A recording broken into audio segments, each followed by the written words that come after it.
an Unspoiled Network podcast. This is Unspoiled, the book club, covering The Time Traveler's Wife by Audrey Niffenegger. This book, guys, was... I liked it. It was too long. Parts of it were excellent. Parts of it I was like, why are you doing this? And it ended in the kind of tragedy that I just wasn't ready for at all. Welcome to Unspoiled.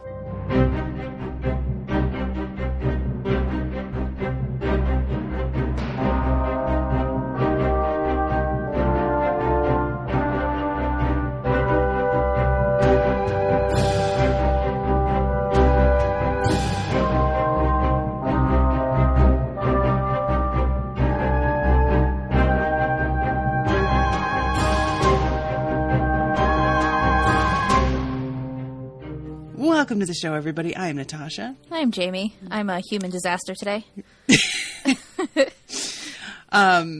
So, Jamie, you had read this? Oh, yeah. I read this in 2004, 2005. It's been a long time.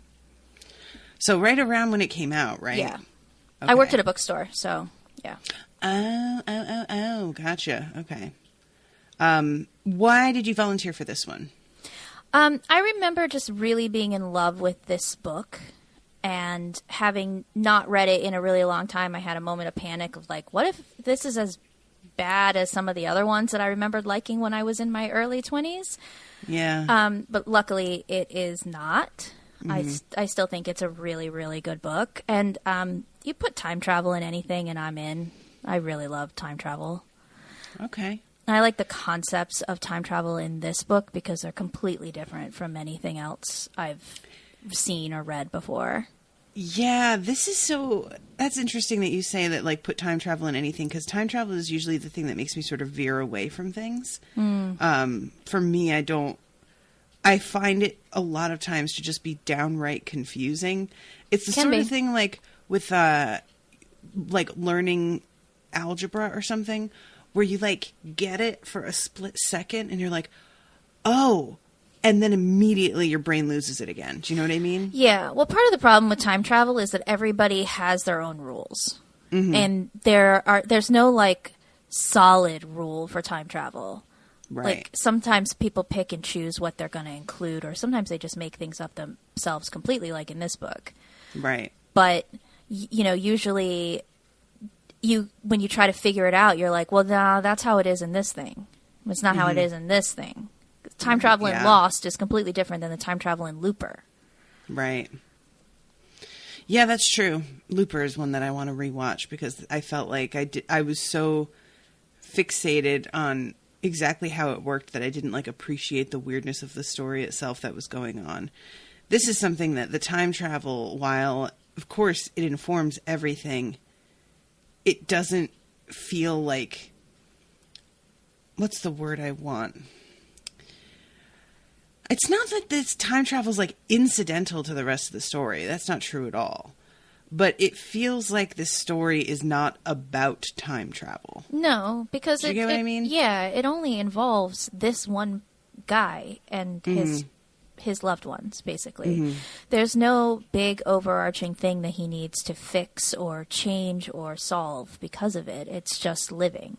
And it disrupts his living in many ways. Does it ever? And yet, the thing that I love that they don't have in this book is the concept of paradoxes. Mm-hmm. Mm-hmm. Because those are always super frustrating.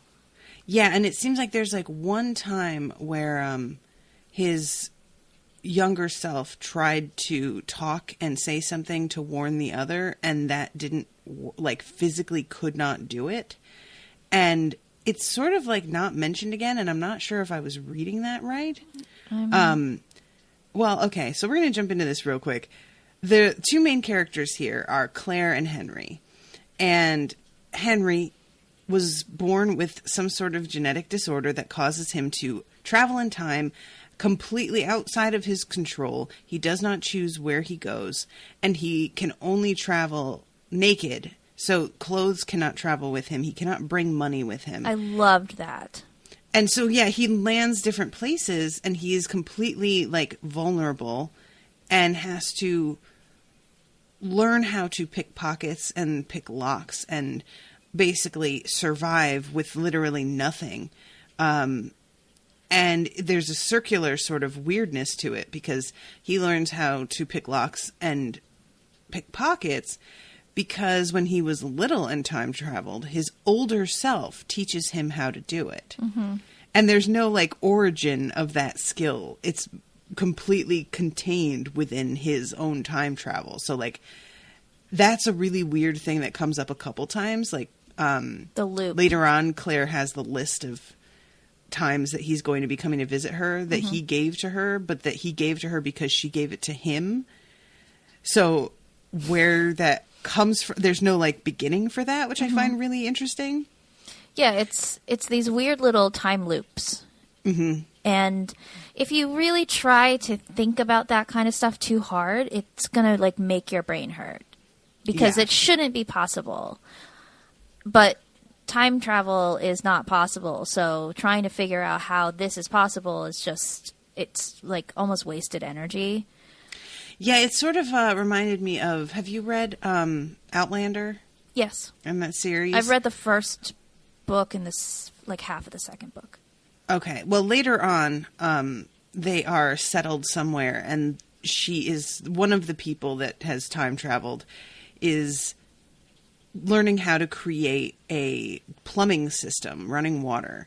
And as she's creating it, she's using the knowledge that she has of what existed in her time.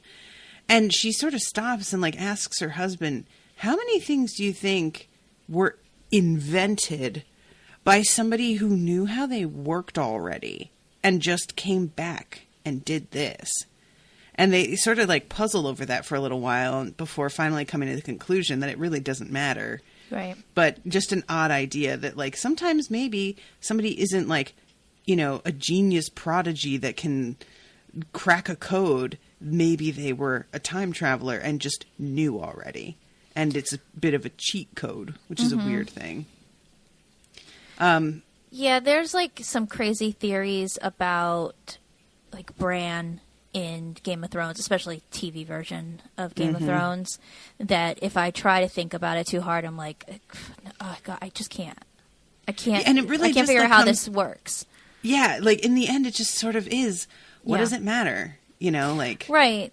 It just doesn't... like, really, in the end, we have what we have, and it happens as it happens, and just sort of... You have to let go of it, which Henry lets go to such a degree that at times I'm just like, how do you make no effort to change this, though, at all? I understand that you know that, but there would be times that as a person, I feel like I could not try.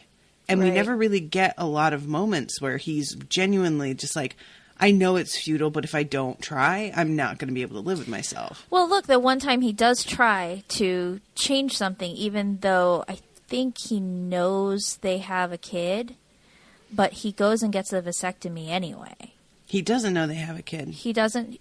Some version of him learned, though, right? I mean... But it's not maybe, the version like, that, like, pops in and has sex with her to get her pregnant.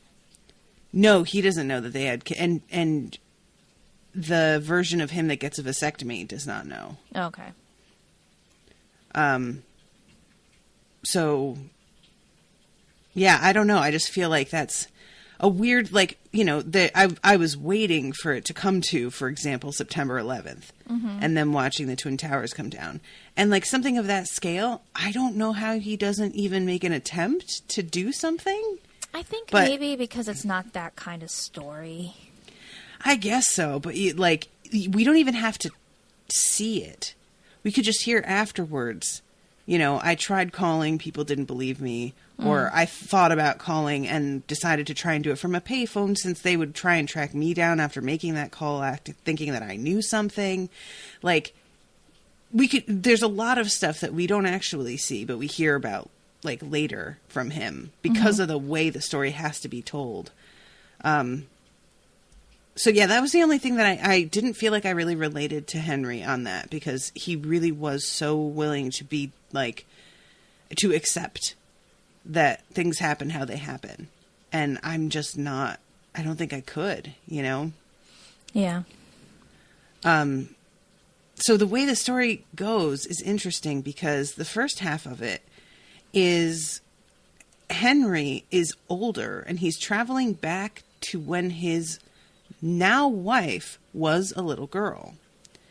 And it's a really weird thing that's like so fraught with like creepiness. And I feel like Audrey really tries to navigate that carefully and make Henry super aware of it and like uncomfortable about it. Especially when she's a little bit older, like when she's a teenager and he's like, yeah, she's super hot, but right, like yeah, not my wife yet, still a child.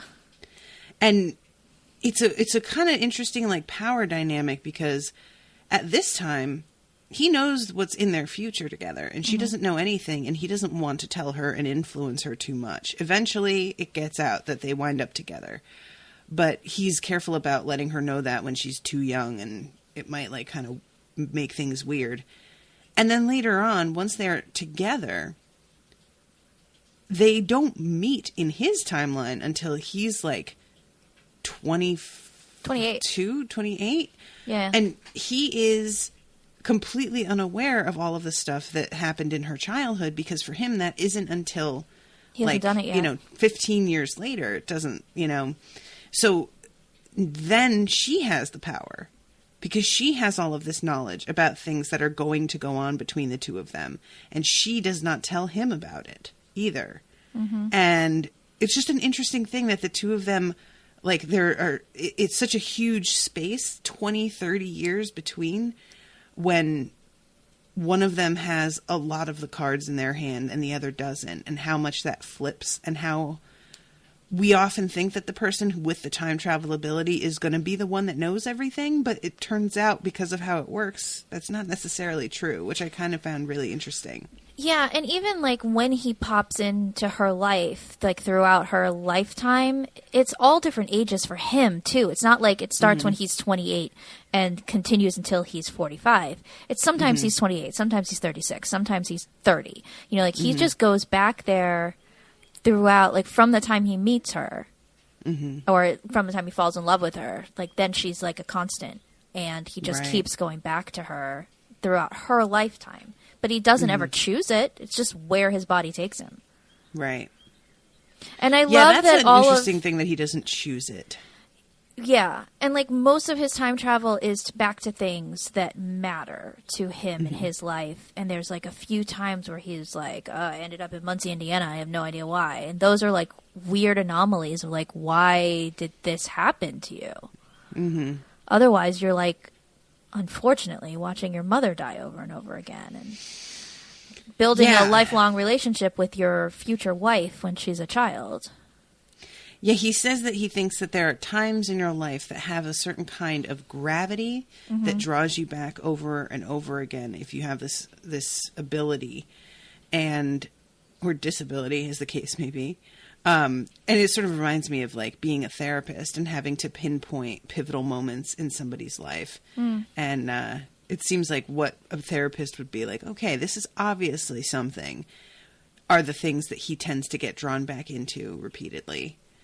So yeah, like you said, watching his mother die, and that winds up being this enormous shift in his life, because his father just doesn't seem to recover from his wife dying. He was so in love with her, and their son looks so much like her, and he can barely bring himself to take care of this kid the way that he needs to be. And there's a downstairs neighbor named Mrs. Kim, and Mrs. Kim is married at the time, but he passes away later on in the like he's gone by the time we see her ourselves. I think we hear him talking about her, but when we meet her, she's single by then, a widow. And thank God for her, because she basically like raises Henry since his father is completely absent. And takes care of the father. Yeah. Yep. Yeah, it's pretty rough. There comes a point where he finally goes and sees his father, because he is he's decided that he's going to ask Claire to marry him. And his father is such a terrible alcoholic that his hands are shaking uncontrollably. And his father's, his life's work is playing violin. And he can't play anymore because the tremors have gotten so bad. And that's a really tough scene, that the whole way that goes down. Yeah. And it ends surprisingly. Like, what did you expect his father was going to say when Henry finally confesses, like, I see Mom all the time? I thought his dad would be, like, jealous or pissed off or something. Yeah, I think I kind of, because I couldn't remember exactly how he handled it, so I think I kind of assumed, like, oh, he's going to get all mad and be like, what right do you have? I never get to see her. But instead it just stays sort of sad. Mm-hmm. And I don't know. I like that the author, like, subverts what typical basic writers would have done in that case. Yeah. And, like, allow him to have a relationship with his father once Claire is in the picture, because Claire is so wonderful that the father wants to be in there. He can see Henry's happy and maybe stops resenting him for living. Yeah, because the ability that Henry has gets him pulled right out of the accident. Yeah. So that he is discovered on the side of the road. And he had a cut on his head. So it's pretty clear, like, he could have died if this disability was not part of his life. And it is... Is it clear when he finally talks about that? Was that the first time he time traveled? Or had he been doing it before that moment? I think he did it because the first time he time traveled was on his birthday when he went to the field museum. Right. Okay.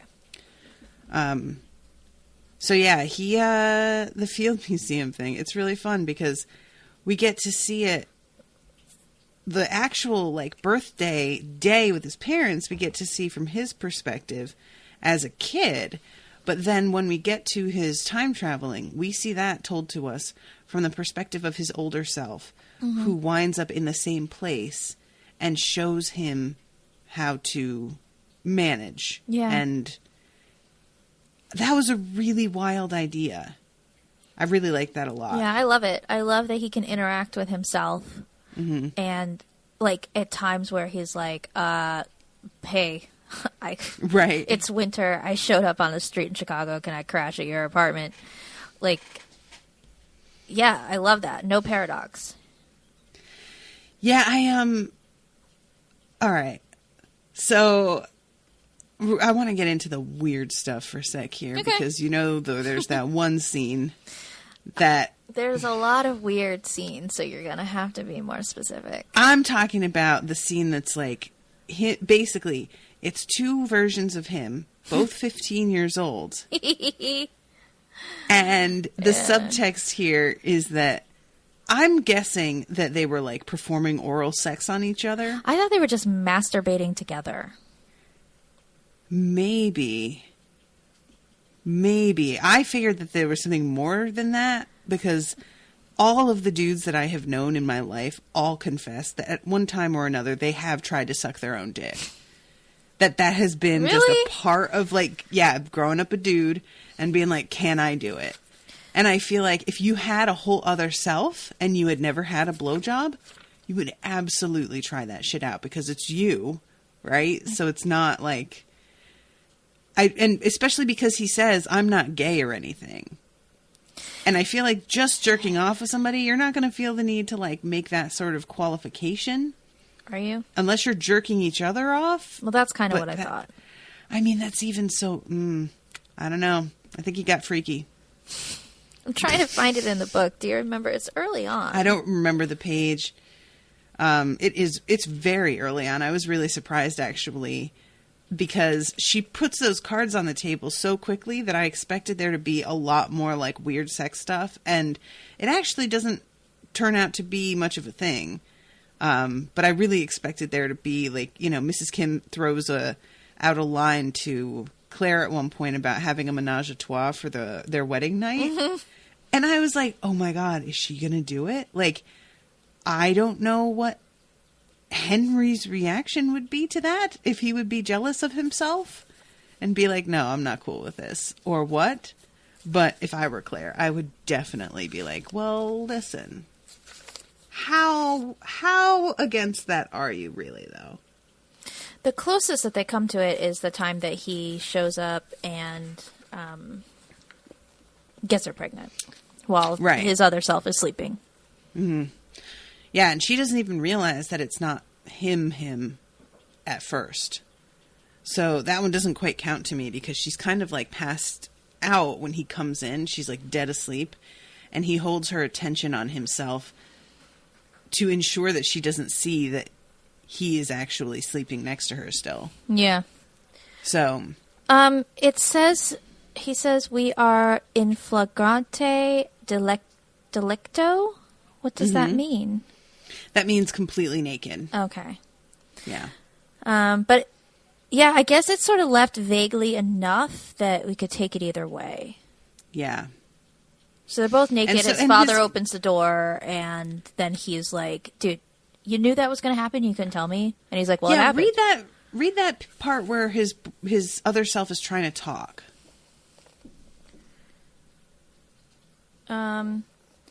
He says, that was completely and totally your fault. I tell myself severely. He is wearing jeans, sitting on the chair with his head in his hands. You knew that was going to happen, and you didn't say a word. Where is your sense of self-preservation? What the hell is wrong with you? What use is it knowing the future if you can't at least protect us from humiliating little scenes? Shut up, Henry croaks. Just shut up. I will not shut up, I say, my voice rising. I mean, all you had to do was say, listen. He looks up at me with resignation. It was like that day on the ice skating rink. So then he goes on to talk about this thing that happened on the ice skating rink where he sees a little girl get hit in the head with a hockey puck. He keeps ending up back at it, but he knows he can't, like, he tried and still, like, wasn't able to stop it from happening. Yeah, like, before his father opens the door, there's a moment where he is, it looks like he's trying to talk and no words are coming out of his mouth. Let me see. And his other self is like, sees him keep glancing at the door and is like, what is going on? And he gets up to lock it and is standing there like, what's the problem? And then he realizes, oh, I unlocked it just now. Oh, yeah, he does say, my other self seems distracted. He keeps looking at the door. What? I ask him. Nothing, he says. I get up and check the lock. No, he says. He seems to be making a huge effort to speak. Come on, I say. And then the dad opens the door. Yeah.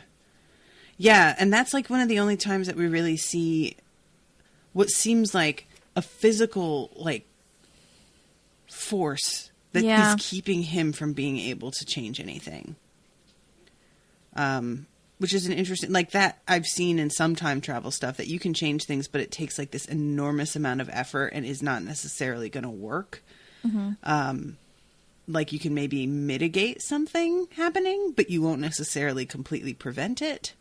But in trying to mitigate it, you might make it worse also. So, and he does use certain information that he learns in the future. He gets the winning lottery numbers and gets them a bunch of money. They play the stocks really well. Right. But it doesn't seem like they can change. I think Lost called it like fixed moments in time, or Doctor Who calls it fixed moments in time. Okay. That there are certain things you can't change. They just are. They're fixed points. So maybe like the whole concept of things like that happen, a little girl dying at an ice rink, or his father catching them masturbating or whatever together, are things that can't be changed. His mother dying can't be changed. Yeah, that's probably, like, there's a book that I'm reading now for Spoil Me, in which this girl's theory is that there are a bunch of different worlds that break off at moments like that could go one of a couple ways and change the complete course of history. And every time one of those events happens, new universes break off from that point for different outcomes of it.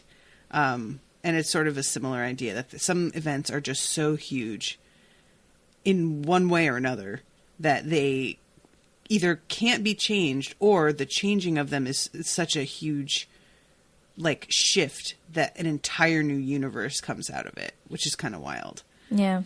And there's also like a sort of sadness to it as well when he's teaching his younger self how to pickpocket and stuff, and he thinks that this is some other time traveler helping him out. And then the little kid. The little version of himself that's like 10, I think, at this point or something. And he finally realizes when they're standing next to each other in front of a bathroom mirror that they have the same scar in the same place. Mm-hmm. And he realizes this is just him from the future. And he starts crying and says, I thought there were more of us. And he realizes that it's just him. And that is so sad to me. Like, he says at the time, like, he had been thinking that this was a messenger sent from some group of people who could do this to instruct him until he was able to, like, get under control. And that basically he would, like, head out to, like, time traveler Hogwarts at some point, you know, and to find out that no such thing. It's just you figuring it out and having to get through it alone. That's a bummer, man. Yeah. You know, like, yikes. And he's lucky that Claire ends up being as accepting and understanding, at least outwardly. Mm-hmm. Because a lot of people, like, he had girlfriends that were like, the fuck is wrong with you? Right, yeah. Yeah, let's talk about Claire's POV with this. Mm-hmm. As you said, she's very patient. Mm-hmm. Part of that comes from the fact that she's known him since she was 6 years old. And so she is given a lot of time to get used to the weirdness of it and living in anticipation a lot of the time. I don't think any woman that did not grow up with this guy bouncing in and out of their lives would be as patient and understanding as she is. Right. Would you? No.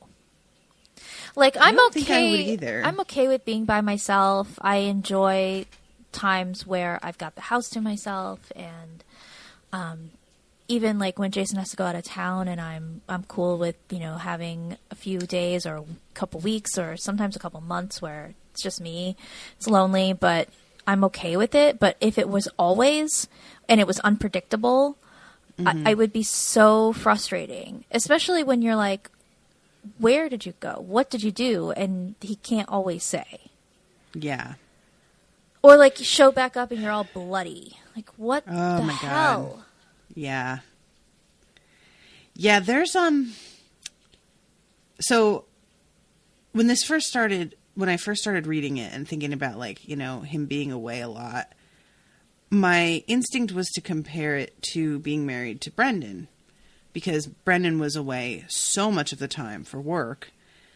But then I started to realize that actually this is like a lot closer to being with Owen, because Owen gets called into work at the last second constantly, and there's no rhyme or reason to why or when it happens. And it will be out, you know, together, having dressed up and thinking we have the whole day, and immediately have to turn around and go home, and he has to go to work, and I'm alone until 10 p.m. And it is an enormous bummer. It sucks balls. And for it to be a completely unpredictable thing that also thrusts him into immediate danger a lot of the time, and you have no idea, like, sometimes he's only gone for like a couple minutes, and sometimes it's hours because the time doesn't line up. Yeah. That, I just don't think I could deal with that, man. Sometimes it's days. He'll be gone for days, but for him, he's like, oh yeah, it was just a couple hours, but it's been days for her. Sometimes he's been gone for 5 minutes, but it's been a week for him. Right. Which leads to him questioning a lot of the time how old he actually is. Yeah. Because he's like, if time isn't passing for me normally, like, what does that mean? Yeah. When it becomes clear, when it's pretty much stated after they have their daughter and he sees her at the museum, and she's like, or the teacher's like, your father's dead. I started thinking, because I couldn't remember how he died. And even the first time I read it, I was like, okay, so the time travel thing is going to be what kills him. Like, it's going to break his body down or make something fail. And the fact that they had it be something completely different, still because of time travel, but just general human violence, was really surprising. Because you do expect it with all the stuff they talk about, like science in here, and how the doctor can't figure out how to fix him, that it's going to be like cellular breakdown, organ failure. You're aging weird because you keep jumping back and forth in time. Right. But that's not it. Nope. He's not really given enough time to find out whether that would happen or not. I guess. I mean, he lives to be like 43? 43, yeah. So that's the thing that I would like. I kind of wanted information on that we just can't get because he winds up being killed. But yeah, the way that he died is so... All right, so... I have to take a step back even further. He is dropped into a parking garage at one point, and it is like 15 degrees below zero. And he is naked, and there's nothing there for him. And he calls himself, and we know from being in that perspective, they show up and they drive around looking for him for some time. And they are not able to find him.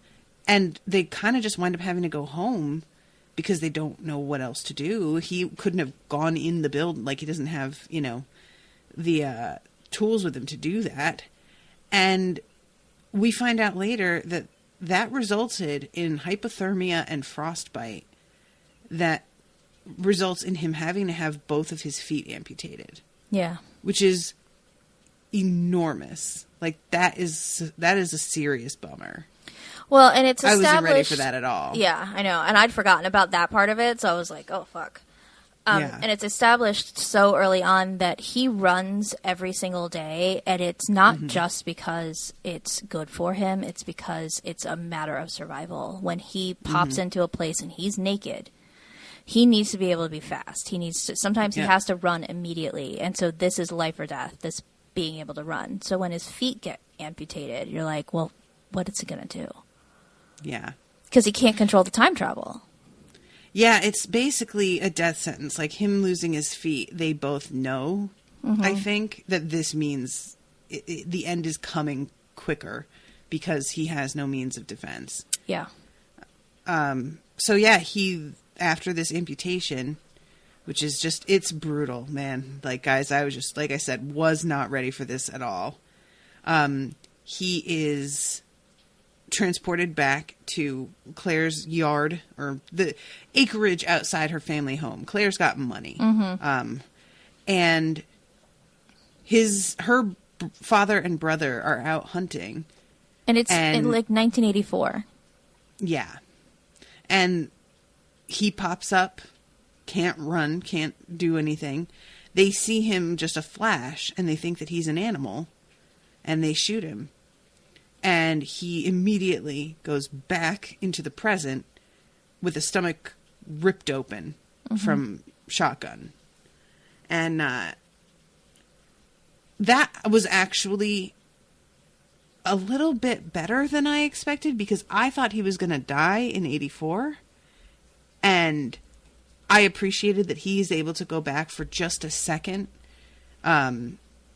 He's not exactly like conscious, but he can see their faces for a moment, his daughter and his wife, and gets to die in their arms instead of like alone in a field. Yeah. Because I thought that's how it was going to be, and I was like, that is just so like horrifically lonely. But the fact that he's able to come back and that they can like have a body to bury as well, because I wasn't sure how that would work. Did you think when he was killed that he'd go back? No, I figured if he was dead, then no. There's no brain activity, then there's no popping back to, like, I think of it like an elastic band. He's not going to snap back into place. Yeah. But because it was vaguely but well enough described that when Claire, she hears somebody calling her name, it's like early morning. She runs down, and all they see is this like bloody patch of grass. And doesn't make any sense. And she does see another version of Henry pops in and like tells her like be quiet, not to point him out. And it makes the earlier scene with her brother and her father make a lot more sense. Right. But I knew he didn't die there because there was this bloody patch on the ground, and because none of it was written clear enough yet, I wasn't sure how it got bloody. I just knew, like, right. This must be something to do with her dad and her brother, and I don't know what they're doing yet. Right. Yeah, and of course, her dad and brother have no idea, like, what he can do at the time that they meet him. I don't know if they. I don't think out they later. ever know. I don't think I don't think she ever tells them. That's a weird thing to me. I feel like once it becomes knowledge in the scientific community that there are people who can do this, I don't feel like you're keeping that secret anymore. Is it knowledge that there's a person who can do this? Like, the doctor starts figuring out how to make mice do it, but there's nothing, I don't think, with Henry's name on it that there's a person who does this.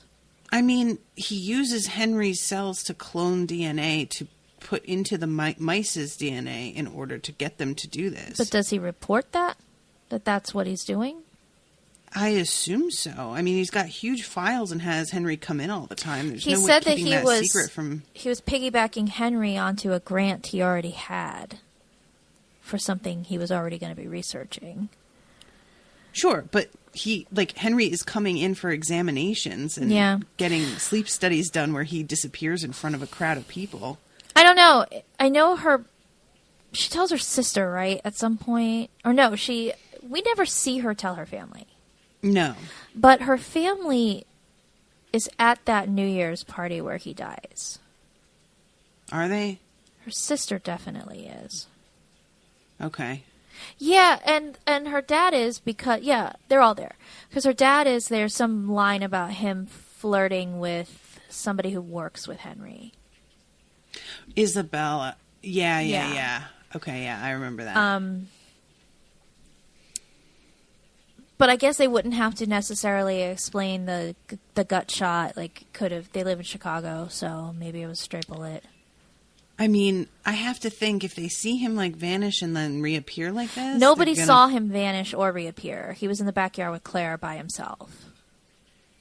Oh, right. And then he comes back and she starts screaming and everybody comes out.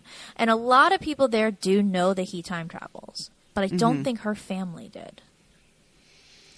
I wonder if they, like, because that is one of the questions for me that I found really, like,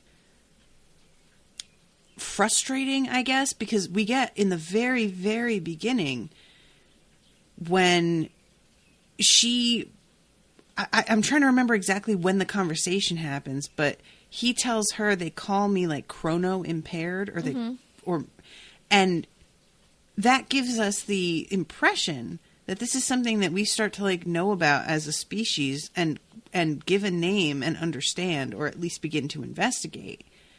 So I assumed there would be a point in his life where everybody knew and everybody was like, that this amazing ability or genetic defect or stride forward, if you want to see it that way, would become a lot more common knowledge. And it's never made clear, like, there's no answer given either way in the book, but I wanted one. Yeah. I wanted to know a little bit more about whether or not everyone, because that changes the way that he interacts with the world and the kind of understanding that other people have. Like, eventually his coworkers find out, you know, because he appears in the cage where he can't escape and this other version of him comes into work. So I know. He does eventually tell them, but only because he absolutely has to. Anya says, that's what I thought too, and I wanted to know. Yeah, and that, I can't decide whether, like, that would be a kindness or not. Probably not, but, like, if her family starts to put it together and her brother and father realize that they are the ones, like, that is a fucked up thing to find out. Yeah, because they have that conversation when he first goes to their house for dinner for Christmas. I guess it's not dinner, it's a whole weekend. Where they're like, he looks just like him. Yeah. But that guy was older. Yeah.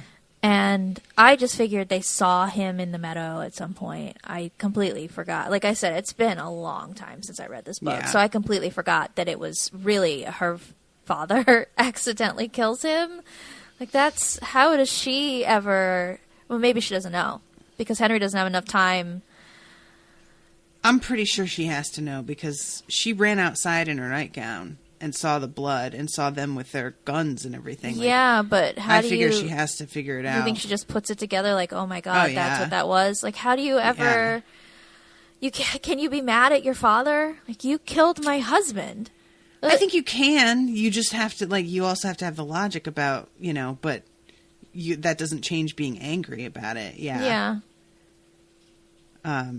Anya says, I think it's common knowledge when Alba is 10 because of the museum scene, which, she says, like, Kronos impaired in front of the teacher and explains, like, no, this is my dad. I know he's dead, but he's not always dead. So weird. Yeah, by then, maybe her family has figured that out. Yeah. And Alicia also had seen him in the basement one time. Mm-hmm. And there's just a bunch of, like, little incidents of people being like, I have seen you before. And speaking of people who feel like they've seen him before, let's talk about Gomez as a character. Gomez is a character. Yeah. So Gomez he's dating, when they first meet, her friend Charisse. Charisse, thank you. I was going to say Celia, but that's the other one that's dating Ingrid. No, wants to date Ingrid. Right, yeah. I think she does, though, in the end, doesn't she? Like, before... Kind of. But yeah, this dude is, he's a Marxist, very anti-capitalism, which, you know what? I'm on board on there. So what's up, Gomez?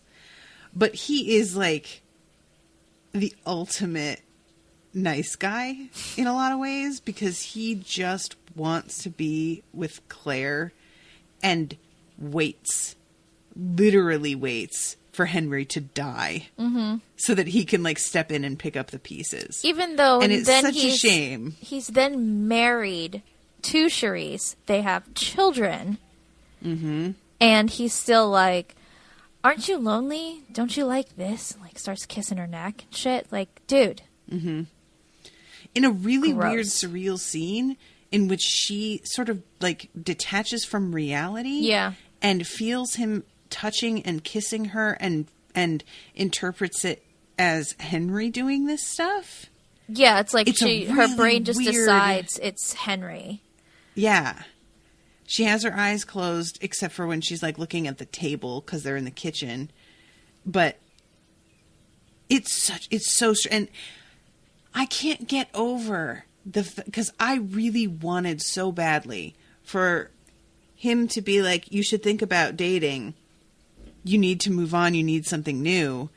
And for him to say, once upon a time, I would have wanted that to be me, but I'm kind of over it now. But no, instead, he decides to fuck her on the kitchen table while his wife is on her way home with their children. And the only thing that stops him short is the fact that Claire says Henry's name and sort of lets him know that you're never going to take this guy's place for me. I will be with Henry in my mind when I'm with you. And if you can't be okay with that, buddy, then guess what? Well, and I don't think that she really wanted me to so much. Be with him either. Mm-mm. You know, like those things aren't even an option. It's just what just happened here was me still being in grief and sort of blocking out that you're an actual person and just trying to remember what it was like to fuck my husband. Mm-hmm. Plus, he had her turned away from him, so it's a lot easier to pretend that, or, you know. Oh, yeah, true. Yeah, I was just so disappointed in Gomez on that. I wanted there to be more growth with him, you know, and for him to, like, kind of come to terms with, you know what, this just wasn't going to work out. Well, and the thing is that it seemed like there had been. There's that good moment with him and Henry at the New Year's party where Henry's, like, saying goodbye and Gomez is like, it seems like you're saying goodbye. And then, like, because they're dudes, like, they're not going to be all emotional about it. But then when Gomez, like, puts him back in his wheelchair because he's carrying him piggyback, which is also real cute. Yeah, it is. Like, hugs him. And they are friends. They have been friends, like, this whole time that Henry's been with Claire. Mm-hmm. Even though Henry sort of suspected that there's something up with Gomez, like the way he looks at Claire, even after he finds out that Claire actually did fuck him once, before she and Henry were officially together, it's still like, you think the dude is your friend? You married her best friend? Like, this ship has sailed. That ship was never out of the dock. Yeah. But, so yeah, it was really disappointing, because I thought that Gomez had sort of gotten past it too. Yeah. Yeah, it bummed me out, man. Like, because there's so much about Gomez that I really enjoyed and liked. And I just wanted to be able to like him as a person in the end. And I can't really get past that. Yeah. You know, the fact that he was, like, so ready so quickly to just jump her bones and not give a shit about what that could have done. Like, his wife knows that he is in love with Claire and has been. She is aware. There's a scene where she's talking about it with Henry. And she lives in fear of him leaving her one day. And yeah, she basically, it's not even like, she basically wants Henry to tell her that he's not going to be dying anytime soon, because she's afraid if he dies while they're all still young, that Gomez will just vamoose out of her life and try to be with Claire. But she apparently has a complete reason to be worried about. Like, absolutely. He would have, I guess. Like, yeah. I think that she knows that Claire would probably not be receptive to it. Otherwise, she wouldn't be able to be friends with her still. Yeah, agreed. I don't think I could be friends with her anyway, though. Knowing that my husband, like, has been in love with her. There's a couple times where Henry looks up and sees the way that Gomez is looking at Claire and realizes, and that there's no way that the amount of time they spend together, Charisse hasn't also looked up and caught him staring at her. Right. You know, I don't think I could live like that. Seeing that on somebody's face all the time, you know? Like, It reminds me of have you heard the rumors about Prince William? Yes. It reminds me of that. Yeah. Yeah, guys. That's a weird situation. I won't get into that. But yeah, like, I feel like there has to be, if they were married and he met Claire and had this happen and come over him, that's one thing. But, like, they were just dating and she decided to go ahead and marry him, knowing this about him. And I just couldn't do that. You know? No, same.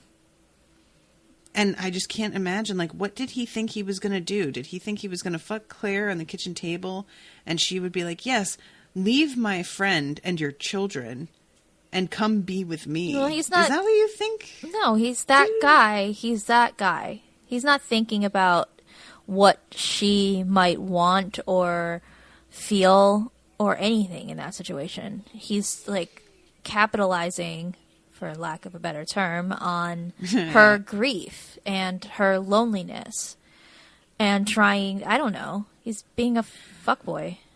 Like, the thing is, on the one hand, I agree with you, and I think in that moment that's true. But on the other hand, I feel like he has been fantasizing about Henry being out of the picture.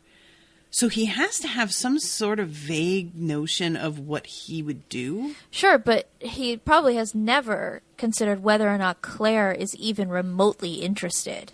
That being the thing. Yeah. Yeah. I just wonder how he thought he was going to, like, did he think, all right, well then I will just leave Charisse.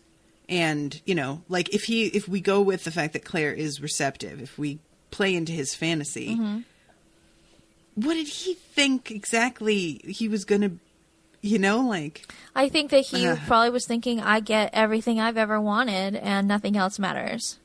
Because that's what guys like that are like. And maybe women, too. I don't know. I don't know how. Well, there's that thing with Ingrid that's sort of weirdly, like, similar. I was really uncomfortable with this storyline. The Ingrid storyline? Yeah. All of it, or most just of it? The end of it? It felt like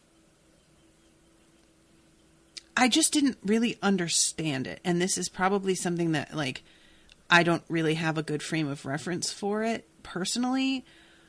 But Ingrid is essentially wrecked by their relationship and never ever recovers.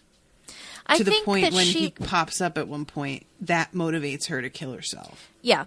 I think that she already was a fucked up person. I think they sort of, in conversation with Celia, it's determined that Ingrid's been messed up. It's not just because of Henry, but the Henry thing broke her, completely.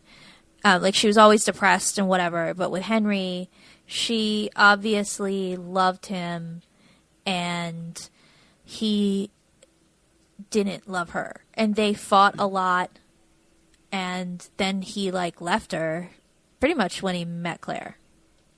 That was it. He was still dating Ingrid when he met Claire. But he met Claire and was done with that. And destroyed her. Yeah, I guess that's the thing for me, that I don't...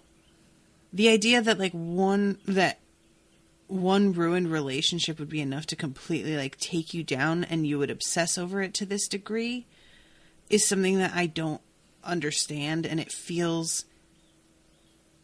I think that really what it is this part of the story did not tonally fit with the rest of it, and it felt incredibly melodramatic to me. You know, having this woman popping up all over the place, finally to have her shoot herself in the chest in front of him. She did it in the head, didn't she? No, it was in the chest. She says head or chest. Yeah, and she does head first, and he doesn't respond. And then when she points it at her chest, and we hear him later talking to, or earlier, technically, talking to Gomez and telling him she shot herself in the chest. But yeah, it just felt so over the top, and there isn't really much point to it. I didn't feel. I feel like you could take out pretty much all of Ingrid and it wouldn't change anything in the story substantially to me. No, it wouldn't. And I do believe the movie that they made, which I can't remember how to the letter faithful it was. I believe that Ingrid's maybe a passing conversation, but definitely not a character in the movie. Try to find what year it was that Ingrid killed herself. Because they say she's been 90 something, 91. She's been dead a long time. Or 94. Maybe it was 94. It was 94. But yeah, full cards on the table, everybody. I really did like this story, and I really like the concept of time travel, and I really enjoyed the development of Claire as a person coping with somebody who has this and trying to simultaneously live her own life, but also being in this constant holding pattern. And I found that really interesting and sad, but also there's not a lot of choice sometimes in how things work out. But overall, I felt like the book was way too long. And things like Ingrid are really, I think, should have been edited and taken out because they just don't really add anything. I don't care about Ingrid at all. So her killing herself in this moment just felt like a moment in a soap opera to me. Mm-hmm. And every time that we have ever had to deal with her, she's been a huge drag and unpleasant. We never really get to see them together being happy. We just see the closest is that Iggy Pop show where they're dancing. And really it's just that he loves watching her dance. Mm-hmm. And they're both high. Or drunk. Or both. Right, I don't remember. But they're at an Iggy Pop show in the 90s. They're on something. Yeah, I just, there were things like that. I feel like the thing with Gomez could honestly have been taken out as well. We could have just the thing with, which I enjoyed, Claire having slept with somebody at, in the between times, because that seems like a valid thing. Mm-hmm. But we don't have to have this whole deal with him specifically and him being in love with her this whole time, waiting in the wings.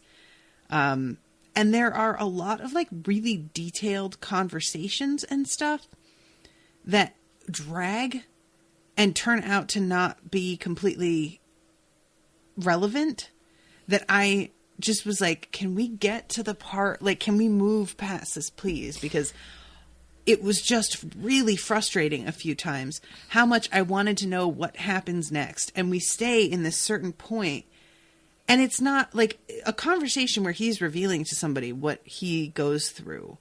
That's different. Mm-hmm. But I'm talking about like the hanging out with her family on Christmas and all of these like dinner scenes and things like this that I was just like, oh my God, guys, please, can we just get this moving? Or the party at our friend's house on Christmas. What happened? It's just they go to the little party at her friend's house after Christmas dinner. And oh, right. All of her friends are like, oh, Henry, weren't you always... Mm-hmm. Wasn't that what the Ouija board said? And yeah, what is with the Ouija board in this story? Like, I have read, because I was researching Audrey Niffenegger after this, and somebody was talking about how they thought that this was a story about fate. And apparently Audrey Niffenegger, in a interview, said, it's not about fate, it's about randomness. And I'm like, you had a Ouija board spell out Henry's name in like one of the first chapters. You don't put that in and then say that this isn't about fate. Like, I could deal with it being about randomness if that weren't in there. But you put the time travel thing you could say is some sort of like scientific anomaly. But Henry's name showing up is supernatural. The end.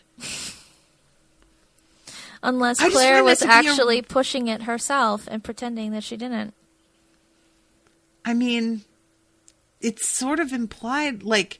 I know, it's implied that it happens on its own, and every other time anybody else is in control, it's they're pushing it and she's just along for the ride, because she's not admitting that she pushed it to say Henry. That's all I'm saying, is if it wasn't supernatural at all, but just Claire, like, lying to herself. I thought that she hadn't met him yet. No, she had. Yeah, because she was a teenager at a slumber party. She'd known him since she was 6. Okay. So you think that's what it is, that she did it herself? I think it's possible. Especially if the author is like, no, it's not fate, then that changes how that scene can be interpreted. Is this girl being honest about her involvement in this situation? And also, that's another one of those things that could have just been taken out, because who cares? Yeah. That was my original point. It's just like, don't put that in there. Yeah. I agree that it's a long book, and it's a very detail-oriented book. Has a lot of details in it. Would you not feel like stressed about those little things if you hadn't needed to read this so fast? No, I don't think it's the time, because like I was listening to the audiobook and I did the calculation and I knew that I would be done in time. Mm-hmm. So I wasn't worried that like, okay. Because I texted you the other day and was like, God damn, this is a long book. Mm-hmm. And I texted you that because so much had gone on. And then I checked to see where I was and realized how much remained. And I already felt like this book could be over right here where I am at. And this would feel like a complete story to me. Mm-hmm. And apparently this is just the halfway point. And that was really what did it to me. It's sort of like moments in movies where you think it's wrapping, and then you realize like, oh no, I had that happen when I went to see Into the Woods. There's a point where you think it's over, and it turns out that's literally the halfway point of the movie, because the movie is interminable. And I just really think that this kind of could have done better if it was split into 2 pieces. Sorry, I'm just realizing that there's all these comments here. Devin says, I don't think he was thinking anything at all, probably on purpose. That's what he wanted. It was in his hands. Consequences ruin the moment, so they don't exist. He's talking about Gomez. Anya says, Ingrid thought she was gonna heal Henry from his womanizing and alcoholic ways, and then they would be happy, and him not changing made her the good person who made the sacrifices. Anya, I'm not sure I agree with that. I don't know...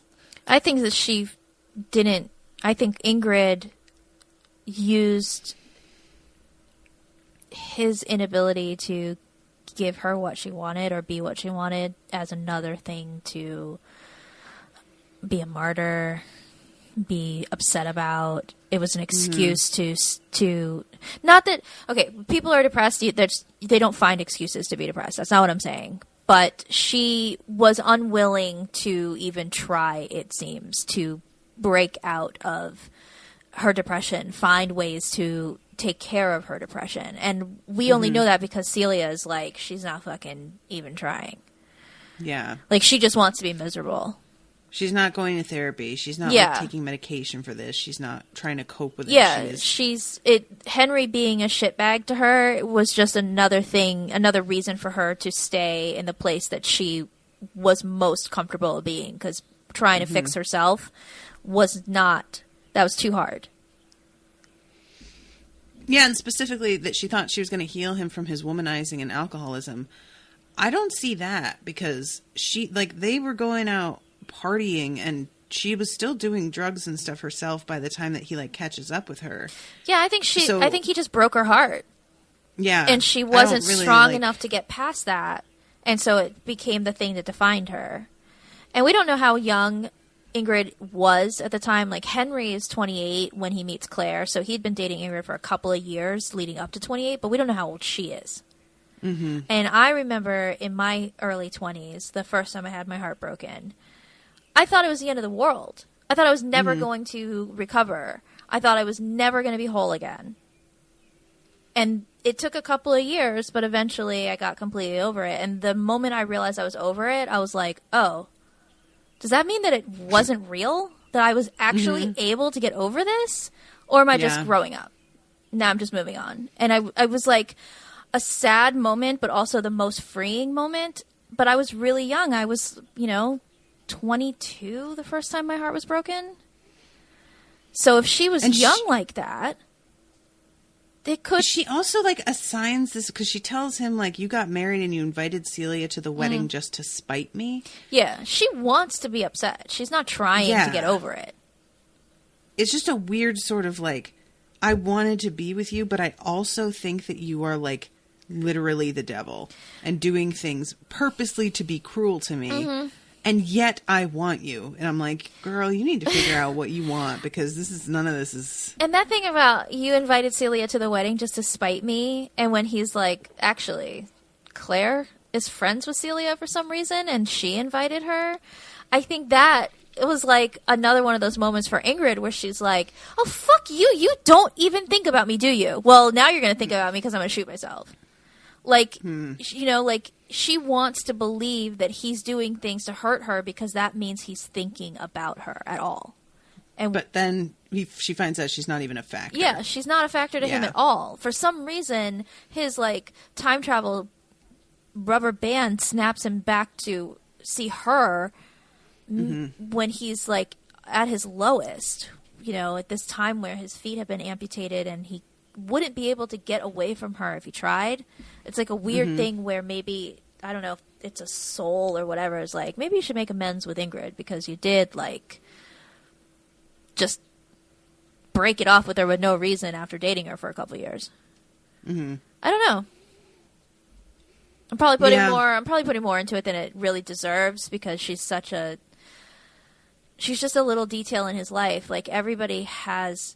They wanted us to be okay with Henry having dated other women before meeting Claire, because Claire is okay with it.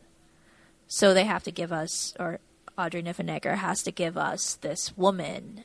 It's just a little too much, though. I don't need to know what a mess Ingrid is. Yeah, and there's certainly a point that makes me feel like we don't actually see how he breaks up with her or how he exactly handles the whole thing. Yeah. So there's also a piece of me that's kind of well, maybe he was a huge asshole about it. All we know about him in relationships is what we saw developing between him and Claire over the course of these lifetimes. And apparently he was a huge asshole before he meets Claire. Enough to have a reputation that when Gomez sees his picture, he recognizes him and is oh, that guy is kind of a piece of shit and you should definitely stay away. Yeah. And we're supposed to believe that he just turns into a better person once he has her in his life. I think that there's something about her that everything was different. And part of that is that on their first date, she's like, yeah, so I've known you since I was 6, and you just keep coming back to my entire childhood. And he's like, what the fuck? And so I think that changes him. Like, obviously, this person is important. Plus, they have, like, an instant, like, crazy connection. Like, physical and, like, mental connection. That it does make him a different person. Because he kind of admits... I don't really like that. Like, it's one thing to have a revelation, but to be a different person overnight because somebody gave you some information... Is it overnight? It feels that way. From our perspective as readers, we get to see their one date and her introducing him to, like, Gomez and Charisse. Mm-hmm. And then we, like, get catapulted back around again. And we never really see, like, their dating life before they actually get married. Like, we speed forward to him proposing. Yeah. Anya says it sounds like James Potter a little bit. Yeah, and it's like valid point. Part of the reason that I bring it up as being like kind of a problem to me is because Gomez says something later to Claire when he comes upon Henry beating the shit out of a guy who called him a faggot. He comes across Henry beating the shit out of the guy and mentions to Claire he, like, had a look on his face like this was just part of his day. This was not a problem for him. And I would not have given that credence because it's Gomez, except for the scene where Claire is assaulted by that football player. Mm-hmm. And I forgot about that. They tape him to a tree, and she watches Henry kick this guy right in the groin with this look of, like, complete uncaring detachment. Yep. That kind of freaks her out. So both she and Gomez notice this, but then it just, like, never comes up again. Which I find weird. Why mention it then? Because I sort of was low-key waiting for that to come around. And for that to be a problem later on in the story. And it's just nothing. Yeah. Maybe it's something that she intended to tackle, and then her story went in a different direction, and in that case the editor maybe should have said, well, is this necessary? These scenes of Henry being extremely violent, are they necessary if they're not going to factor in to the story later? Yeah, I mean, you can have the scenes of him being violent without somebody commenting on it third hand about how he looked when he did it. Yeah. And that would be fine, Him beating up a guy who used the F word, I'm fine with that. Him beating up a guy who beat Claire and burned her with a cigarette, I'm fine with that. Just let him have that and have nobody mention... Right. That dude you're dating is this... sociopathic, dead-eyed look. That dude you're dating is a psychopunk. I see him out at bars all the time. Yeah. Yeah. So that was that and the wanting to know whether other people knew or who in her family knew later on. Those were the couple things that, like, were on my mind that I thought would be dealt with. And considering how long the book is and that they aren't really, it's weird to me because so many things were included that just I did not care about at all. But overall, did you like the book? Overall, I would give the book like a C+. Okay. Like, I really like the concept of it, and I like a lot of, like, the themes of just the difference in them from one phase of their relationship to the other with who has information and who doesn't and how they handle that. But there were things for me that, like, I just had a really hard time relating to, and so for me it was sort of boring to read about, like Claire wanting babies really bad. Yeah. And this huge portion of the book dedicated to her getting pregnant and then it's actually not a huge portion, but it feels like it. It's probably 50, like a chunk of maybe 50 pages, if that. And for a book that's over 500 pages, that's not that much. It might not even be that maybe much. It felt drawn out in the audiobook for some reason. Yeah, I think so. Because it reads, you get past it pretty fast. The first one, by the time you get from the first one to the sixth one, before she actually gets pregnant, stays pregnant, it's not that much.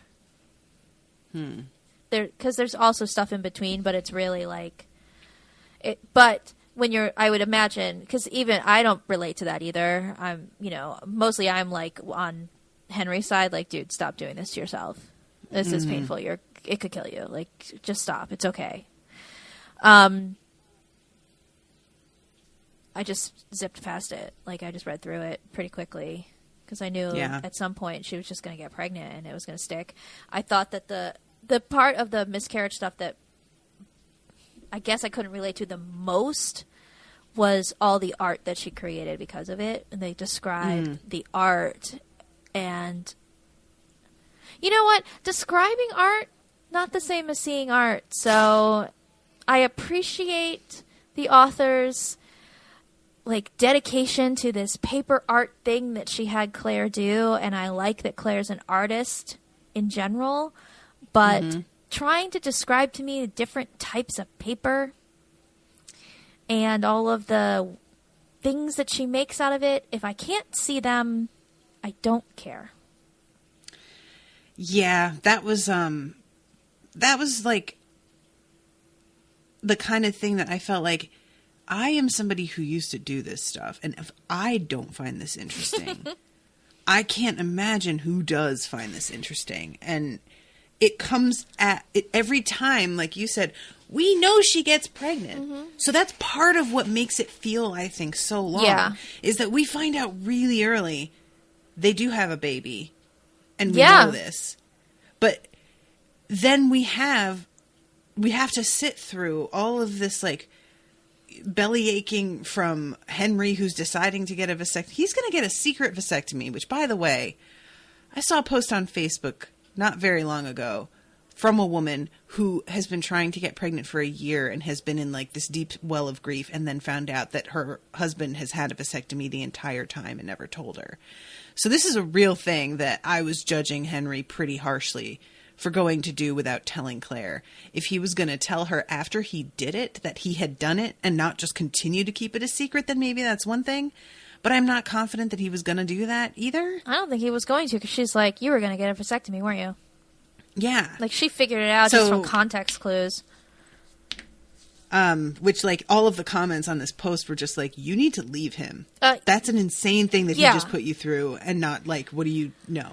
Because we have these long drawn out things, and then like you said, we put the descriptions of the artwork in between. And I'm like, I don't need to hear about her painting this thing, and the dreams. Yeah. Oh, I'm going to be honest. I skimmed right past the dreams. I was like, is it still a dream? Another dream? Another dream? Another dreams? Flip. That was part of why I considered just getting the Kindle version, because there were moments like this that slowed everything, and I don't feel like I got anything out of those dreams. So these are things that I'm just you could have cut these and it would have been the same story, but just so much tighter and better. My interest starts to completely dip out. I wonder if part of the reason that this is so, no, I'm not going to say unedited, but this was her first novel that she ever wrote. And I'm wondering if there were things that were cut out that her editor was like, you got to trim it. And so she edited and then turns in a draft, and their editor's like, it's still 900 pages. You got to trim some stuff. And that this was the final product of okay, Coco Chanel, I now have only on the minimalist of my details. Right. But she actually shaved off 300 pages. I don't feel like that's how, maybe that's how the editing worked, because she went with a pretty small publisher, who wasn't as brutal as maybe a bigger publisher would have been. It's Harcourt. Is that a small publisher? I think it's been republished with a new publisher since the first time, because she went with somebody smaller initially. I think. Good God. I have, sorry. I have the phone number of one of the producers of Lost on a sticky in my book here. Oh my God. So yeah, there was just like this in particular, I was listening while I was grocery shopping to him describing her waking up in a pool of blood, her describing her dreams where she's a mermaid and she can breathe underwater, but then there's blood everywhere, and and I expected that dream to end, and then we get the description of a second dream, and then we get the description of a third dream, and then we get the description of the art she made as a result of these dreams. And I was ready to pull my own face off. I was just like, holy shit. We know she gets pregnant. Can we just do this, please, for fuck's sake? Yeah, it would have been so much easier to be like, there were 6 miscarriages before this pregnancy took. And what it took to stay pregnant was Henry time traveling to have sex with me. Which is a weird thing. Yep. I would have liked some sort of like explanation as to why, if that like had any influence over the success of the pregnancy, but it seems like we're pretty much assigning that to the drugs that she was taking, because she was taking the drugs that they give to organ transplant. But she was taking patients. those before, and she had the miscarriages then too. I thought she doesn't start taking those until later. Did she not start taking those till after the last miscarriage? I think so, because she's had a bunch of them by the time they go in and see the mice, and the doctor explains what's been happening, that the fetuses literally transport in and out of the womb. Yeah. And that's when he says, the mothers all die. And that's when Henry is like, all right, fuck this. Yeah. Like, finding out that she could potentially actually be killed by this is what pushes him to have his vasectomy. He's not wrong. No. Mm-mm. He's wrong to try to get a vasectomy without telling his wife, knowing that she would object to it. But he's not wrong for being like, you know what? I love you. I don't want you to die because of this. We can adopt. And he says that. We can adopt. It's okay. It doesn't have to look like us. Yeah. And she says that wouldn't be real. Yeah, I took offense to that, and I'm not even an adopted person. It was the sort of, like, when she first said it, I took offense to it. And then when she, like, went on and said, we're faking everything in our lives.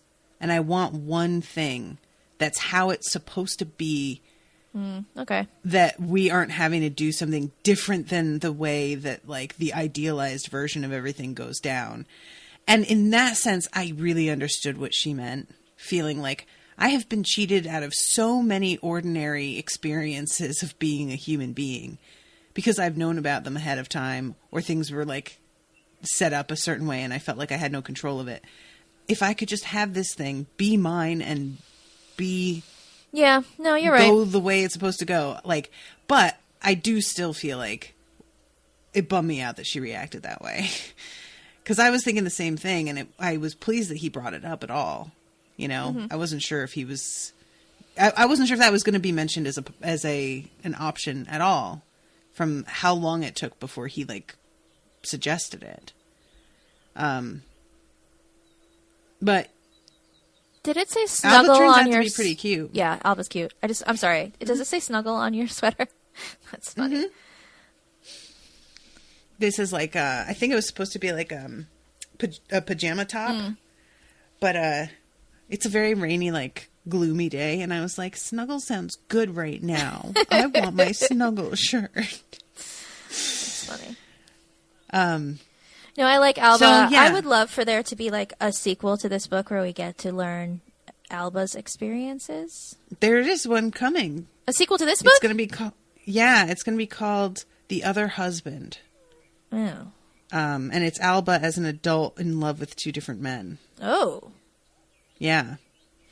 I like it. But I don't know when it's coming out. She, like, last said that she thought it would be done in a year, in, like, 2018, I guess. So probably coming up pretty soon. And Alba seems like she can control it a little bit more, it turns out. And Henry is so deeply jealous of that. Yeah. I find that really interesting. Like, if that's something that is particular to her, or if that's something that is beginning to be understood more, and so she's able to control it because of their experimentation. I wonder if it's because she's second generation. So it refines itself. Yeah. I Maybe. guess we'll see, since there's actually going to be a sequel. There was a book that Audrey Diffenegger wrote after this. It's called Her Fearful Symmetry, and I was so excited to read another book by her, and then it got real bad reviews, and so I was like, well, Oh, did it? Yeah, I'm still going to read it eventually just because I like how she writes, even if she does put, more seasoning in here than it is necessary. I still enjoy it. So I'm sure I'll read it eventually, but I think people were disappointed, and maybe it's one of those things where this book was really well received. It's such a unique concept, and just really, people just loved it. And so maybe the sophomore slump happened where people just judged it too harshly against the previous works by her. Yeah. So that's why I've sort of given myself some time. It's been a long time since that other book came out. I'll read it eventually and see how I feel. Yeah, I feel like Alba is weirdly like a character that I felt connected to quicker than a lot of people in the book, and I'm not really sure why that is. Well, she's very self-assured and just so smart the first time you meet her. And not like precocious smart, just smart. Right. And like a tiny little adult instead of a child who just happens to know big words or whatever. Like, she's just like, I know about art. Like, my mom is an artist, and she's taught me all this stuff, and this is what this means. I've been to a lot of museums. Like, she's just a smart kid. And I think the self-assurance, maybe because she's a time traveler and understands that and isn't scared when she does it, also helps. She's not a bratty little annoying kid. She's not written annoying, and that really helps as well. Yeah, definitely. Yeah, that's probably part of what I liked was the first time we meet her as like she hasn't been born yet, and he drops into her school and sees her, and her immediate reaction on seeing her dead father is not to like burst into tears. It's the Dad, like real excitement, but just also taking that very much in stride. Yeah. Which I think that was part of what made me go, oh, this kid's all right. This kid's like handling shit and being cool about it. Then there's like and later, that is followed up by like the most heartbreaking thing ever, where Claire is rushing to the museum to see her, or to see him, and he's like trying to get outside in time, and like he can't quite get to her and just disappears. And I wanted to die. That part was really sad. I hated it. Yeah, because we find out later, it's only their daughter that gets to see him after he dies. Yep. That's really rude. There's no need for that. I don't... Well, it's not like he's continuing to time travel while he's dead. He probably had a few times that he went to visit and ended up only seeing Alba, because he, something in his brain is like, I'm not going to have much time with her. So he like jumps forward, but then... No, I don't mean he's rude. I just mean the writer is rude. But then the fact that just no need. Alba can sort of jump back and go see her dad in places, like she jumps back to 1973. Mm-hmm. And he's an adult and time Ingrid traveler seems to too. get it. Yeah, that in the 80s, like she understands. Yeah, like there's this little girl, and she's like, "There's your car right there," and then she disappears or whatever, and Ingrid turns to Henry and is like, for a smart person, you're pretty stupid.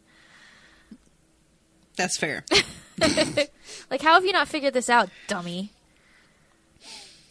And it ends with him going forward in time when he's 43 enough to see Claire at 80 something. 82, I think. Maybe. And that was a pretty sweet ending. I liked that. But it seems like maybe she just waited around. That's the part that's like, he tells her to continue to live life and let go. Yeah. But he also tells her, I am going to see you one last time, though. He tells her... And you can't allow, like, somebody can't let go if they know. But he says, you're going to be very old. So don't wait around for me, because I jumped ahead and you were very old. Yeah. And it seems like she still did. She waited around for Yeah. him. Which is really sad. Maybe we'll learn more about that in the book about Alba. She kind of pulled a Henry's dad a little bit. Yeah. Still did her art, though, apparently, instead of becoming an alcoholic. Yeah, that's something. I had a really hard time with her, like, unwillingness to take the lottery money.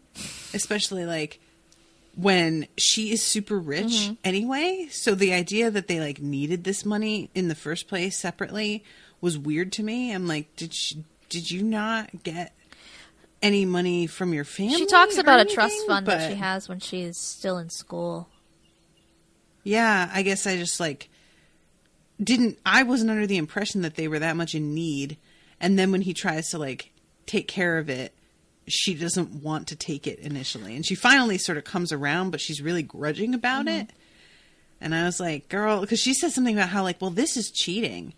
And I'm like, inherited family wealth is also cheating. I don't know what to tell you. Yeah. Like, there's no way to be rich without basically cheating. Well, doesn't he also do that because the type of houses that she's happiest with are the type of houses they can't afford? Because he's a librarian. He doesn't make a shit ton of money. But that's what I mean about the, like, they can't afford them, which surprised me. Well, because she comes from a family with that kind of money. I assumed that. Yeah, but there's 3 children. And a lot of time that kind of money is in assets. It's not so much in liquid cash. And she had a trust fund, but her trust fund isn't going to be not going to get them a loan on a house. Yeah, I guess I assume, like, because I have one of Owen's friends has the kind of money where I wouldn't call them rich, and they still, like, built a house for their daughter when she got married. Like, you know, I would think that from the way it's described, I mean, Claire had literal servants growing up, that they would be able to do that for her. So I just was sort of surprised at the way things wound up going down. And I don't really have a problem with it.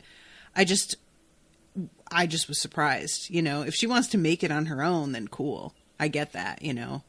But I just sort of thought that from the way their family was and how much her father seemed to, like, be conscious of his reputation and representing himself as having a lot of money and wanting to, like, let everybody know that by throwing this lavish wedding, I would have thought that he would have been like, and we're going to get you a house and get you all fixed up so that he could talk about it with his friends, you know, kind of thing.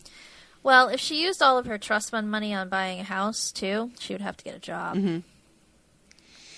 Yeah, that's true. Because none of this is actually, like, an income, right? The art is purely for the funsies of it. Yeah. Most artists... Maybe that's part of what I found so hard to relate to with Claire.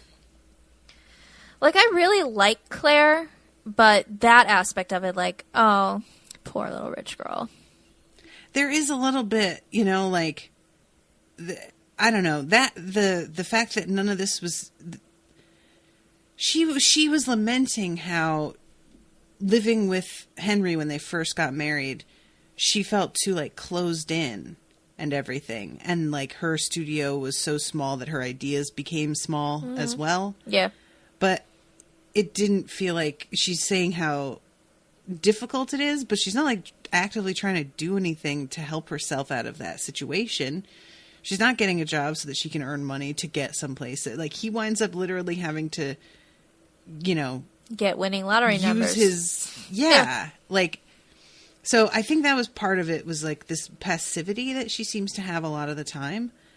And also she calls her mother, like, cuckoo or something.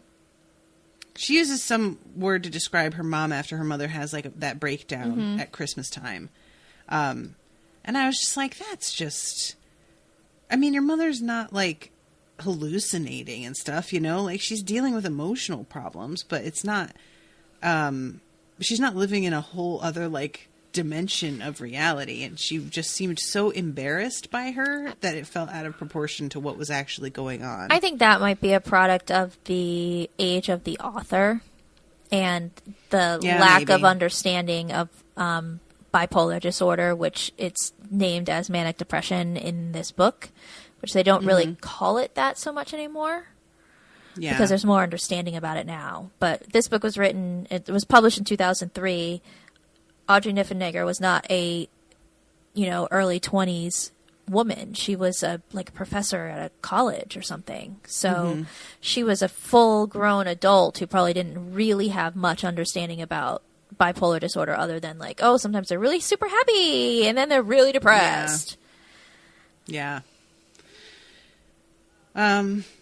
Yeah, it's weird. I didn't really put it together that wasn't her job until you just said that. And I'm like, oh yeah, there's no mention of her selling pieces or anything that's sort of, an income related to that. But I just assumed the whole time that was what she did. I just read on the back of this book that Audrey Niffenegger is a professor in the MFA program at the Columbia College Chicago Center for Book and Paper Arts. Ah. That's why she knows so much about making paper. Yeah. I feel bad because, this book is called The Time Traveler's Wife. And I feel like in some ways, Audrey added this stuff in order to give us more of a connection to Claire. And it just doesn't quite work. For me anyway. I feel like she wants me to use Claire's art. She wants it to be a sort of peek into Claire's mind a little bit. And it just doesn't really work for me. The way I just feel like I understand Henry as a person a lot better. I agree. Do you know what I mean? Yeah, she's I think there's a lot of effort to flesh Claire out. Especially since it's two POVs through the whole book. It's both of their POVs. But Henry is much more well-drawn somehow. Yeah. I think there's a lot more flaw to Henry than we see in Claire. Yeah, maybe it's because anytime that we're in Claire's head, she is thinking about Henry. And pretty much only Henry most of the time. Until she wants to have a baby, and then she's thinking about having a baby. But then after they have the baby, she definitely, talks about Alba. But she still is focused on Henry more than anything. Yeah. Well. But yeah, so I found the story really interesting. I just felt it was overwrought in places. I hear the movie is no good. Is that true? Well, I know I saw it. I remember thinking that it was a very bland version of this story, and I'm curious to go and see if it's streaming anywhere so I can give it a rewatch. Now that I've reread this book and I'm older. Yeah. I know that it's Rachel McAdams, who I love, and who can't seem to stop being the girlfriend of a time traveler in movies. When else has that happened? She was in that movie with Domhnall Gleeson. What the hell is that called? It's a movie about a time traveler. He's a time traveler, and come on, guys! It's About Time. I never. Or even About heard Time. Of it. About Time, I think is what it's called. Agnes just wrote about it. Yeah, that actually is a pretty good movie. I would say that one is better than The Time Traveler's Wife in my memory. I don't know if Eric... I never even heard about it. I know Eric Bana played Henry, and I think he's a pretty good choice for Henry, although a little bulkier than I think Henry's supposed to be. But I don't know. I just remember it being kind of boring, and the book is not boring. There's boring parts that drag, I guess, but the book overall is not a boring story, and I feel like the movie, because they had to pare it down to 2 hours, just left out anything other than the romance part of it. Yeah, that makes sense. Boil it down to its bare. That's the problem, you know? Yeah. Yeah. Well, if you rewatch it, let me know what you think. I will. Is there anything else you wanted to add about it that you were thinking? No. I'm glad that it holds up. I'm glad that while I was reading it, I wasn't like cringing of like, oh God, another one of these books that is just so full of language that's unfortunate and concepts that are racist or whatever. Mm-hmm. Like, at least it's not a disappointment as a product of its time. Yeah, I still really enjoyed it. I feel like I rushed through the end of it, though, because I was sort of meant to read a lot more yesterday, but had a terrible day. So, I didn't allow myself to get too enmeshed in the ending of it. I was just like, wait, how does he die? And I sort of speed read through the end of it. Yeah, I think that one of the advantages that kept me like engaged, even though there were parts that dragged that I just started to get really frustrated, is the peppering in of hints of things here and there, and feeling like those are sort of in your mind nagging at you that they're going to mean something more later. And most of them do. Yeah, most of them do. So I think it's a cool. really solid effort. It's a really solid book for your first novel. And it definitely made me anxious to read whatever she came up with next. And there are definitely authors out there that write one great book and never write another thing. Mm-hmm. And I'm hopeful now that you've said there's going to be a sequel to see what that's all about. Yeah, same. I'll be interested to see how that's received and what she does with that. So what's the next book in the book club? See, I was about to pull that shit up, but you just had to jump ahead. So now I'm vamping as I pull it up. So the next book for the childhood favorites, which is also in April, will be The Borrowers. And then in May is White Oleander. Oh, God damn it. It's me again. I'm not getting a rest. Oh, that's right. Yeah, I'm sorry, girl. But you've got almost a month. I do have almost a month. That book I also have not read since probably 2002, 2003. But I remember it being just fucking beautiful. And Roshan has also, like, rallied for this book, talking about how great it was. I was about to ask, because I was like, I remember it was you and one other person who really wanted me to do it. And I was like, was it Roshan? Okay. I tried to give this one to her, too. Like, do you want to cover it? That's totally cool. I'm cool with that. And she's like, no, you do it. So.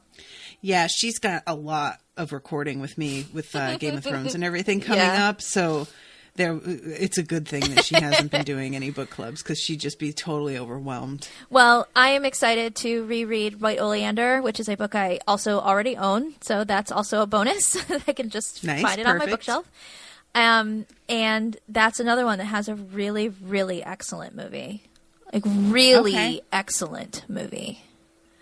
Is that the one with Michelle Yes, Pfeiffer? Michelle Pfeiffer. Okay. I've seen the cover or the poster. I highly recommend it. Really good.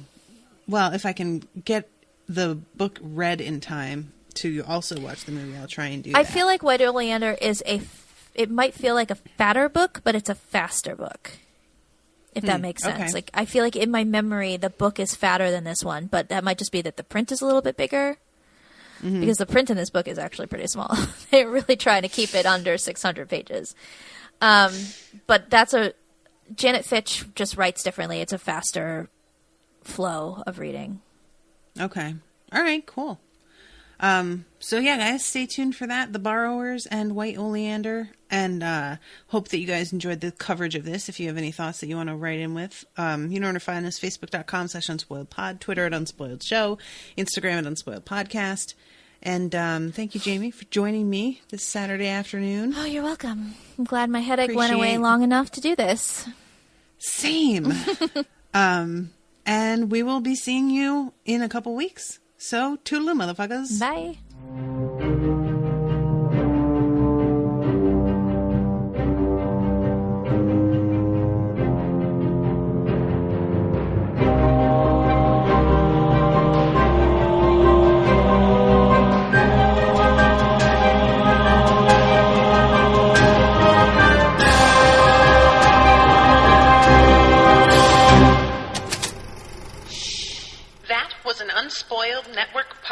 Podcast.